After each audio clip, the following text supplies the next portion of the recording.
گیا، اب میں نے راہب کے پاس ہی رہنا شروع کر دیا، جادوگر کے پاس چھوڑ دیا اس بچے نے آنا۔ بادشاہ پوچھتا کہاں زیادہ وقت گزارتے ہو، تو وہ بات گول کر دیتا، وقت تیزی سے بڑھنے لگا، اللہ نے اس نوجوان میں طاقت پیدا کر دی، اب وہ اس کے اندر نا اللہ نے توانائی روحانیت پیدا کر دی، ابھی جوان ہے، 14-15 سال عمر ہے، اللہ نے اب جو بیمار بھی آتا وہ دعا کرتا تو اللہ صحت عطا کر دیتا، جو بھی آتا۔ بادشاہ کا ایک درباری تھا، بادشاہ کو پنکھا جلتا تھا، وہ اندھا ہو گیا، کوئی ایسی تکلیف آئی کہ نابینا ہو گیا، بڑے علاج کرائے شفا نہیں ہوئی، کسی نے اس بچے کا پتہ بتایا کانوں میں، اس کے پاس گیا تو بچہ کہنے لگا شفا تو ہو جائے گی پر کلمہ پڑھنا پڑے گا، مسلمان ہونا پڑے گا، جس پیغمبر کا میں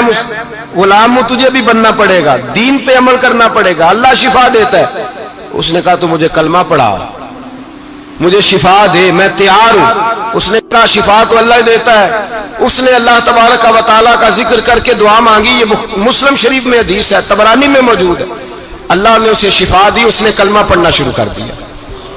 یہاں ایک نقطہ لکھا ہے ہمارے علماء نے، کہتے ہیں جب اللہ ولایت عطا کرتا ہے نا تو یہ سفید بالوں والے کا حصہ نہیں ہوتی، اگر جوانی میں کوئی آدمی توبہ کر کے تصوف کے راستے پہ چلتا ہے تو سب سے زیادہ ولایت اللہ اسے عطا فرماتا ہے، سب سے زیادہ ولایت اس کے پاس ہوتی ہے۔ ابھی اس کے بال کالے ہیں، چڑھتی جوانی ہے، دعا کی تو اللہ نے، اور حدیث پاک میں موجود ہے کوڑے آتے تو شفا یاب ہو جاتے، اندھے آتے تو شفا یاب، برس والے آتے تو اللہ سے دے، جوان ہے۔ بادشاہ کے پاس وہ واپس گیا، وہ جو